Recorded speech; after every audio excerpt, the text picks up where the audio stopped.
네, 발표 시작하도록 하겠습니다. 안녕하세요. 저희는 팀 미니언즈입니다. 오늘 저희가 소개할 프로젝트는 캘릿입니다. 캘릿은 캘린더와 IT의 합성어로 개발자를 타겟팅으로 한 일정 관리 시스템입니다. 캘릿이 어떻게 업무의 생산성을 높일 수 있는지 함께 살펴보겠습니다. 네, 다음은 저희 프로젝트 목차입니다. 프로젝트 소개, 산출물, CI/CD 기능 설명, 그리고 질의응답 순서로 이어지겠습니다. 네, 저희는 프론트와 백엔드 나누어서 개발을 진행했습니다. 저희 프로젝트 팀원입니다. 그러면 저희 프로젝트 소개를 진행하겠습니다. 저희는 기존 협업 툴을 한번 살펴보았습니다. 프로젝트 관리에 사용하는 협업 툴을 한번 살펴보았습니다. 많은 사용자들이 카카오톡, 잔디, 그리고 이메일과 같은 협업 툴을 사용하고 있었는데요. 문제점은 각각 도구가 협업 툴로서 특정 기능에 한정되어 있다는 점이 있었습니다. 그리하여서 다른 기능을 사용하고 싶다면 다른 협업 툴을 사용해야 한다는 협업 툴의 한계가 있었습니다. 그래서 저희는 이 프로젝트 관리를 위해 사용자들이 사용해야 하는 협업 툴이 분산된다는 문제를 바라보았고요. 이를 방지하기 위해서 저희 캘릿은 분산된 협업 툴을 하나로 모으는 데에 초점을 두었습니다. 저희는 4가지 플랫폼을 살펴보았습니다. 첫째로 스크럼보드를 시각적으로 제공하고 있는 지라, 그리고 문서 공록 작성을 제공하고 있는 노션, 그리고 저희 파일 공유와 채팅을 제공하고 있는 잔디, 그리고 일정 관리를 제공하고 있는 캘린더, 이 4가지를 살펴보았고요.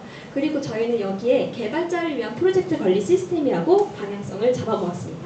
그럼 개발자를 위한 프로젝트 관리 시스템이라고 하면 어떻게 하면 더 효율적일 수 있을까 생각해본 결과 저희는 애자일 방법론이라는 것을 적용할 수 있는 프로젝트 관리 시스템을 생각해보았습니다. 애자일 방법론이란 계획부터 실행 그리고 피드백을 통해서 지속적으로 프로젝트를 개선하고 변화에 빠르게 대응할 수 있는 유연한 개발 방법입니다. 캘릿은 애자일 방식에 맞춰 스크럼 관리를 할 수 있는 일정 관리 시스템이 되겠습니다. 다음으로 저희 프로젝트 기능 소개입니다.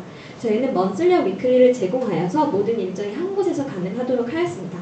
둘째로 저희는 태스크와 스프린트 등 여러 가지를 시작 전과 마감 전에 알려주는 체계적인 알람 시스템을 제공하고 있습니다. 다음으로 저희는 애자일 프로젝트가 시각적으로 관리가 될 수 있는 보드를 제공하여서 최적화하였습니다. 다음으로 저희는 채팅을 통해서 사용자들이 실시간으로 피드백을 주고받을 수 있도록 하였습니다. 다음으로 저희는 회의를 예약하고 그 회의에 대한 회의록을 작성할 수 있는 동시 편집 기능을 제공하고 있습니다. 마지막으로 저희는 AI 챗봇 기능을 제공하여서 효율적인 회의 관리를 할 수 있도록 하였습니다. 다음으로 저희 용어 설명을 드리겠습니다. 저희는 워크스페이스라는 공간 안에서 모든 프로젝트가 관리 가능합니다. 그 아래 스프린트가 있고 그 아래 태스크가 있습니다. 스프린트는 기간 동안 진행할 수 있는 완료할 수 있는 작업들의 단위가 되고요. 그 아래에서 세부적인 작업들과 활동들을 태스크라고 할 수 있습니다. 그리고 워크스페이스 내에서 발생하고 있는 문제나 해결 과제들을 이슈로 따로 다루고 있고요. 그 과정에서 발생할 수 있는 품질 개선 혹은 에러 등을 다룰 수 있는 게시판을 또 하나 두고 있습니다. 다음으로 시연 영상 보여드리겠습니다. 워크스페이스는 참여자의 아이디를 검색해서 추가할 수 있습니다. 이렇게 추가된 워크스페이스는 저희 앱 헤더에 있는 모달을 통해서 확인할 수 있습니다.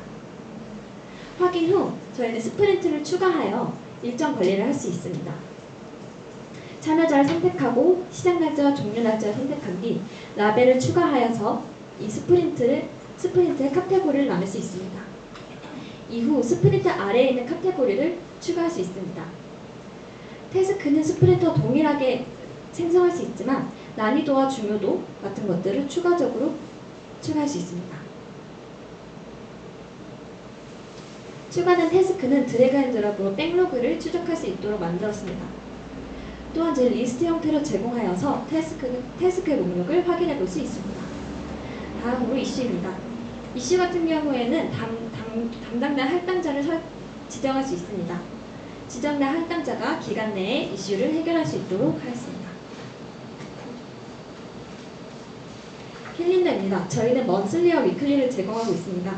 스프린트와 회의 일정들을 띄워주고 있으며 임박한 이슈 그리고 임박한 태스크들을 확인할 수 있도록 저희는 UI를 구성하였습니다. 번다운 차트입니다. 스프린트별로 어떻게 태스크들이 진행되고 있는지 이상적인 그래프와 그리고 실제로 진행되고 있는 그래프 두 가지를 보여주어서 태스크의 형형을 살펴볼 수 있습니다. 더불어 다가오고 있는 회의들을 확인하여서 어떻게 일정 관리가 되고 있는지 확인할 수 있습니다. 다음으로 산출물입니다. 유저가 워크스페이스에 참여하여 스프린트, 태스크, 회의 등을 관리하는 데이터 구조를 보여주고 있습니다. 다음으로 저희 WBS입니다. 저희는 1주차부터 4주차까지는 기본적인 기능을 구현하였습니다. 이후 5주차부터 8주차까지는 성능 개선과 리팩토링 등의 스프린트가 진행되었습니다.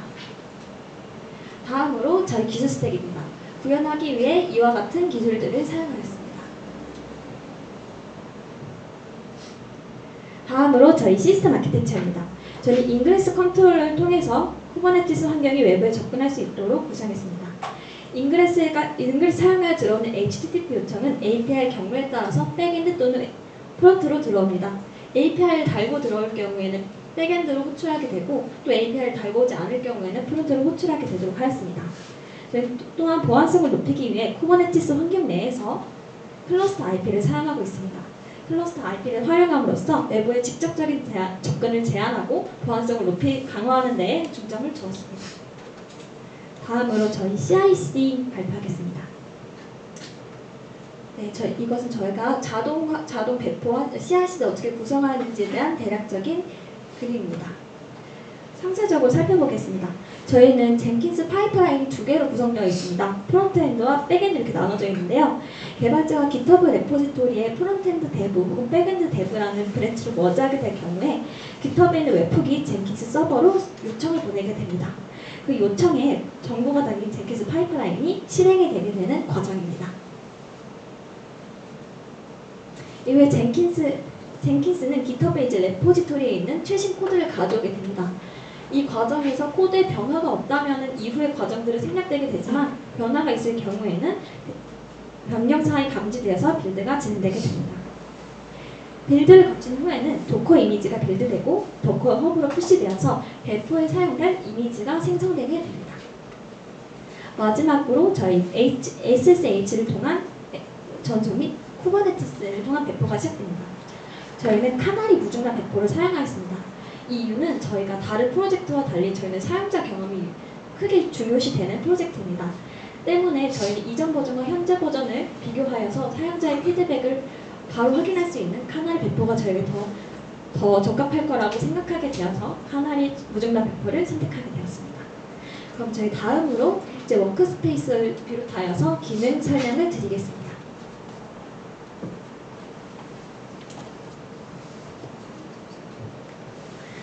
다음으로 워크스페이스 발표를 맡은 강혜정입니다.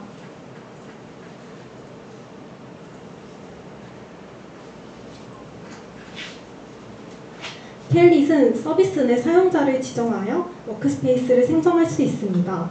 생성한 워크스페이스에는 워크스페이스 매니저, 스프린트 매니저, 워크스페이스 멤버, 스프린트 멤버 등 다양한 권한이 존재합니다.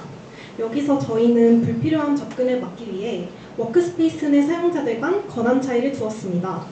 먼저 프로젝트 매니저는 프로젝트 내 모든 접근과 관리가 가능하고 멤버들은 자신이 속한 워크스페이스와 스프린트에 대해 접근과 사용이 가능합니다. 먼저 스프린트 멤버가 워크스페이스에 들어가 칸반보드의 상태를 변경하려 할 때는 성공적으로 태스크의 상태를 변경할 수 있는 것을 볼 수 있습니다.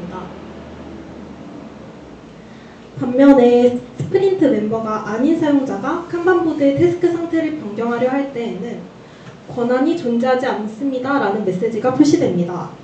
이를 통해 불필요한 접근을 방지하고 권한 관리가 명확하게 이루어집니다. 초기 접근 관리 구현은 시큐리티 컨피그에서 로그인 여부를 확인하고 서비스 로직에서 권한을 검증하는 방식이었습니다. 그러나 이러한 방식은 데이터베이스 조회가 빈번하고 중복된 코드가 많아 비효율적이었습니다. 따라서 이 문제를 해결하기 위해 스프링 시큐리티를 커스텀하여 권한 관리를 개선하였습니다. 권한 검증을 시큐리티 컨피그로 통합하면서 성능을 향상시키고 관리의 일관성을 확보했습니다. 켈릿은 로그인 여부뿐만 아니라 각 요청의 권한도 지속적으로 검증해야 했습니다. 이를 위해 JWT 토큰의 사용자의 권한을 배열로 저장해 놓고 이를 활용해 접근 권한을 확인했습니다. 로그인 시 유저 권한 정보를 조회하여 토큰에 포함시키고 이후 각 요청에서 이 정보를 활용해 권한을 검증하는 방식입니다. 모든 요청은 시큐리티 컨피그를 통해 처리되며 URL에 따라 동적으로 권한을 설정했습니다. 각 요청의 경우와 토큰에 저장된 권한을 비교하고 HTTP 메서드에 따라 접근 가능 여부를 판단하여 허가된 사용자는 필요한 작업을 수행할 수 있도록 했습니다. 이를 통해 각 요청에 대한 권한을 중앙에서 쉽게 확인할 수 있으며 코드 중복도 줄어 유지 보수가 간편해졌습니다. 다음은 알람 기능입니다. 모두 한 번쯤 자신의 일정을 놓쳐 곤란했던 적이 있으실 거라 생각합니다. 켈릿은 스프린트 마감 전, 태스크 마감 전, 리마인드 알람 기능을 통해 일정 관리의 효율성을 높이고 사용자가 자신의 일정을 한눈에 쉽게 알아볼 수 있도록 구현하였습니다. 지금 시연 영상으로 보시면 회의 10분 전 알람이 발생해서 사용자가 자신의 일정을 놓치지 않을 수 있도록 구현하였습니다. 초기 리마인드 알람 기능은 단일 모듈에서 스케줄드 어노테이션을 이용해서 구현했습니다. 하지만 작업 실행 시 CPU 부하가 심하고 단일 스레드로 처리하다 보니 API 요청이 지연된다는 문제가 발생하였습니다. 이 문제를 해결하기 위해 저희는 스프링 배치를 도입해서 성능 개선을 도입하기로 결정했습니다. 스프링 배치를 저희 프로젝트에 어떻게 진행시켰는지는 다음 페이지에서 자세히 설명드리도록 하겠습니다. 먼저 스프링 배치를 도입하면서 기존의 단일 모듈에서 API 서버와 배치 서버로 구분된 멀티 모듈 프로젝트를 적용시켰습니다. API 서버는 실시간 SSE 알람과 사용자의 요청을 처리하고 배치 서버는 주기적인 리마인드 알람을 관리하도록 역할을 분리하였습니다. 다음으로 스프링 배치를 활용한 리마인드 알람이 동작하는 로직에 대해서 설명드리겠습니다. 먼저 배치 모듈이 로직을 처리하여 카프카를 통하여 API 서버로 메시지를 전송하면 API 서버는 이를 받아 클라이언트에게 SSE 알람을 전송합니다. 이를 통해 클라이언트는 자신의 일정을 실시간으로 확인할 수 있습니다. 스프링 배치를 도입하여 분산 처리 환경을 구축한 결과 배치 작업이 실행되는 동안에도 다른 API 요청에 영향을 주지 않고 서버의 안정성을 유지할 수 있었습니다. 프로메테우스와 그라파나를 통해 모니터링을 한 결과 성능 개선 전에는 알람이 발생할 때마다 CPU 사용량이 급등하는 것을 볼 수 있었습니다. 반면에 스프링 배치를 도입 후 배치가 실행되는 시점을 기준으로 API 서버는 안정적으로 CPU 사용량이 유지되는 것을 볼 수 있었고 배치 서버는 시점을 기준으로 CPU 사용량이 급등하는 것을 볼 수 있었습니다. 또한 멀티 스레드를 활용해 알람을 병렬 처리하여 속도를 이전보다 약 11% 개선시켰습니다. 다음으로 채팅 기능에 대해 지연이 팀원이 발표드리겠습니다.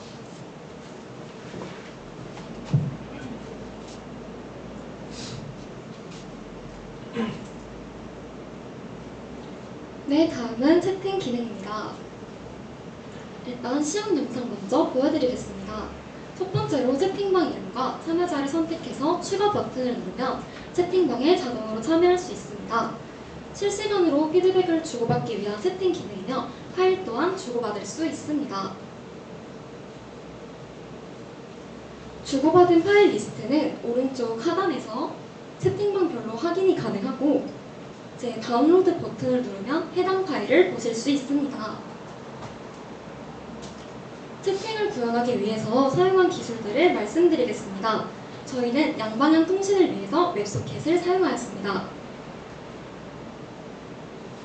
하지만 이런 웹소켓에는 구독 관리 기능 부재와 세션 관리의 번거로움이라는 단점이 있었는데요.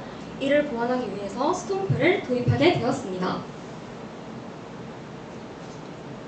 스톰프 프로토콜 자체는 라우팅 규칙을 커스텀할 수 있도록 지원을 하는데 저희는 위와 같이 채팅방 아이디를 넣어서 커스텀하였습니다.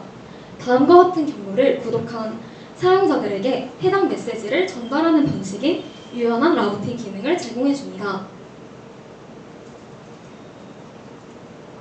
한눈에 보기 쉽게 합쳐보았습니다. 앞서 말씀드린 스톰프에도 한계가 존재했는데요. 확장성 문제 그리고 메시지 손실 등이 있었습니다.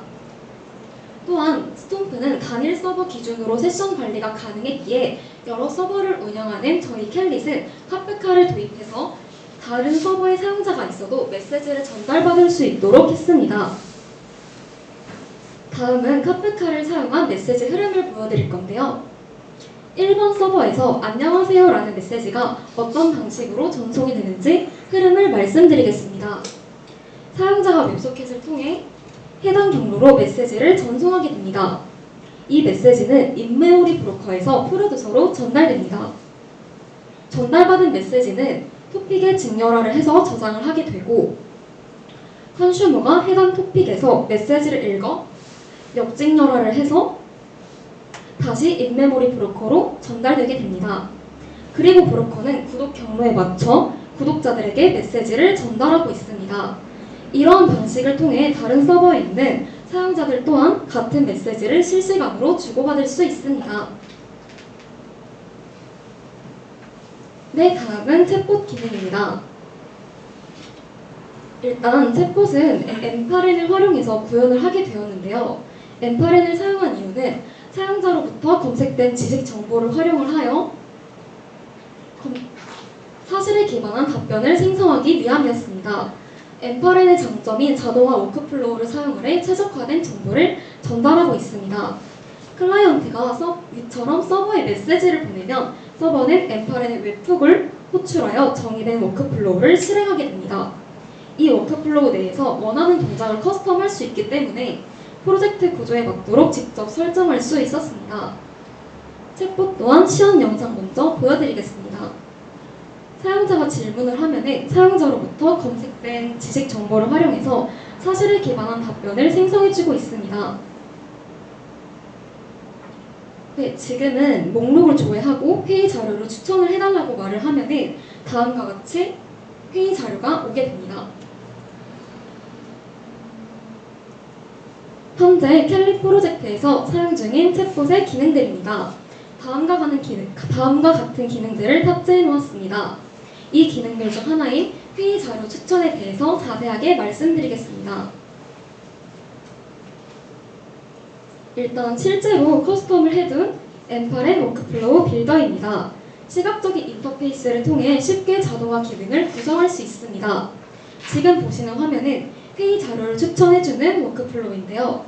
영상 자료와 함께 자세하게 보여드리겠습니다. 사용자가 질문을 하면은 웹훅이 동작을 하게 됩니다. 그리고 DB에 접근을 해서 정보를 받아오게 됩니다. 회의가 없는 경우는 할당된 회의가 없습니다 라는 메시지를 띄우고 종료됩니다. 있는 경우는 이제 인포메이션 익스트랙터에서 중요한 키워드를 추출을 하고 AI 에이전트가 다음과 같은 기능들을 분배를 해서 해당 형태로 서버에 전달을 하게 됩니다. 네, 이렇게 지금 서버로 메시지를 전달해서 사용자가 받는 형태입니다. 회의론 요약도 앞서 설명드린 워크플로우랑 비슷한 맥락입니다. 다른 점만 설명해드리도록 하겠습니다. 워크플로우 흐름을 담은 영상을 보여드리면서 설명을 이어가도록 하겠습니다.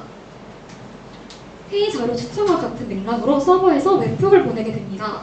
DB에서 사용자 내용을 받아서 랭체인에서 제공하는 다양한 체인 중 하나인 서머라이제이션 체인을 활용을 해서 AI를 통해 회의록을 요약하여 서버로 전송하는 것을 보실 수 있습니다. 다음과 같은 메시지가 사용자가 요청 후 받을 메시지입니다. 여기까지 챗봇 기능을 소개해드렸습니다. 다음은 회의 기능에 대해서 말씀드리겠습니다. 먼저 시연 영상을 보여드리겠습니다. 회의는 스프린트 내의 모든 참여자가 생성할 수 있습니다. 스프린트를 선택을 하고 날짜를 지정을 하고 회의 참여자를 추가를 하고 라벨과 이슈를 지정을 해 회의를 생성할 수 있습니다. 다음으로 회의록 시연 영상을 보여드리겠습니다. 생성한 회의록에 대해서 사용자들이 동시에 편집을 할 수 있고 실시간으로 변경된 내용이 이제 반영이 되고 있습니다. 지금 오른쪽 사용자가 치는 내용이 왼쪽 사용자에게 잘 반영이 되는 것을 보실 수 있습니다.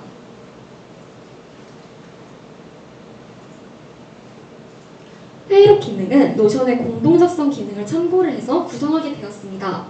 앞서 설명드린 팀과 마찬가지로 스톰프와 카프카를 활용을 해서 실시간 통신과 서버 간 세션을 연결한 점은 같지만 주요의 차이점은 데이터를 저장하는 방식입니다. 공동 작성에는 동시에 편집된 데이터의 일관성을 유지하기 위해 레디스를 사용하게 되었습니다.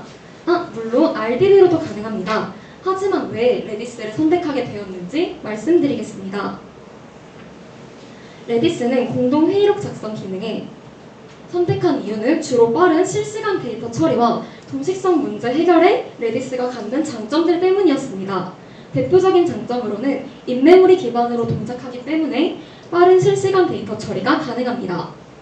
그리고 공동 작성 기능에서는 여러 사용자가 동시에 데이터를 사용할 때 충돌이 발생할 수 있는데 CRDT라는 분선 데이터 구조를 사용하여 데이터 충돌을 해결할 수 있었습니다. 이외에도 많은 장점들을 고려를 해서 실시간 공동 회의록 작성과 같이 빠른 반응성과 동시 편집으로 인한 충돌 해결이 가능하기에 저희는 레디스를 선택하게 되었습니다. 이제 앞서 선택했던 레디스를 활용한 회의록 공동 작성의 흐름을 말씀드리겠습니다.